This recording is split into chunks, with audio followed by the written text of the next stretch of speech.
जो कल फजलुर रहमान साहब ने अपनी प्रेस कॉन्फ्रेंस में, बाकी तो उन्होंने इधर उधर की जो है वो बातें की हैं जिनका कोई सर है ना पैर है, वो तो इतनी इम्पॉर्टेंट नहीं है।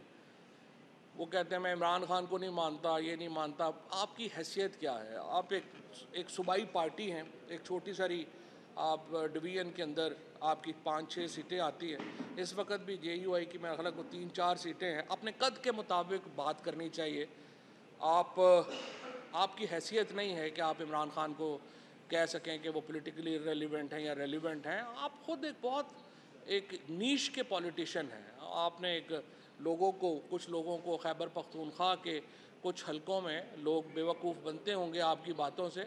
ओवरऑल तो देखिए आप एक नेशनल लीडर नहीं है। फजलुर रहमान की कोई हैसियत नहीं है, ना ही कोई नेशनल हैसियत है, ना ही उनकी कोई जो है वो पाकिस्तान की सियासत में कोई वो ऐसा नाम है कि जिसके बग़ैर मामला जो है वो आगे नहीं चलना।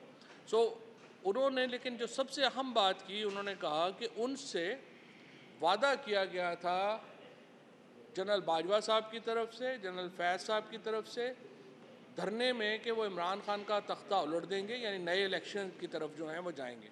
अब ये बड़ा संगीन एलिगेशन है। इस तरह की बातें मीडिया में आ तो रही थी, ये गुफ्तगू आ तो रही थी मीडिया में कि जो धरना दिया गया था फजलुर रहमान की तरफ से उसको इस्टेब्लिशमेंट की बैकिंग हासिल थी। इसी तरह से जो TLP के धरने हैं उनको इस्टेब्लिशमेंट की बैकिंग हासिल थी। लेकिन अब फजलुर रहमान की तरफ से ये इंकशाफ होना बड़ी अहमियत का हामिल है और मैं ये समझता हूँ कि इसके ऊपर अब तहकीकात की ज़रूरत है। और फजलुर रहमान साहब ने चूँकि नाम लिए हैं और उन्होंने कहा है कि किन लोगों से उनकी गुफ्तगू हुई थी, बातचीत हुई थी, इसके ऊपर अब एक फॉर्मल कमीशन बनना चाहिए। क्योंकि ये जो मामला है कि हर वक्त पाकिस्तान में इस्टेब्लिशमेंट का ये किरदार हो कि वो हुकूमतों को लाती और भेजती रहे, पाकिस्तान आगे जा ही नहीं सकता। जो हम देख रहे हैं 75 सालों में जो इस वक्त पाकिस्तान के हालात हुए हैं वो इन्हीं वजूहात से हुए हैं। और ये एलिगेशन फजलुर रहमान साहब का बहुत संगीन है और इसके ऊपर बहुत अहम है कि एक कमीशन बना के इसके ऊपर देखा जाए कि ये जो धरने हुए या जो मामलात हुए वो किस तरह से उनको किसने यकीन दहानी कराई, कौन कौन लोग जो थे वो उसमें मुलव्वस थे और उसके मुताबिक जो है वो आगे चला जाए। हवाए नफ्स की है हुक्मरानी, लुटेरा कर रहा है पासबानी। बोल न्यूज के मार्केटिंग हेड आकाश राम ताहा लापता, तफ्तीशी इदारे जवाब देने से कासिर, अहले खाना परेशान, बेटे की जुदाई में माँ गम से निढाल। जो बच्चो हिंदू पर आए थे जो को पाकिस्तानी, मुझे मेहरबानी करे पंहिंजो आकाश वापस कयो।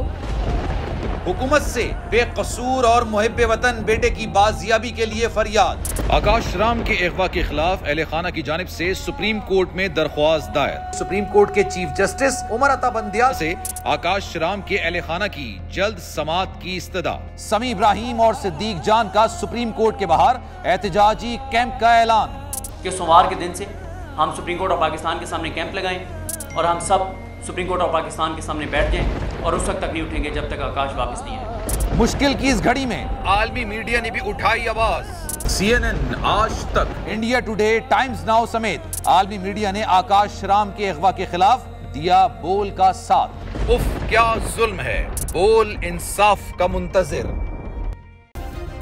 सब्सक्राइब करें और बेल दबाएं ताकि कोई खबर रह न जाए।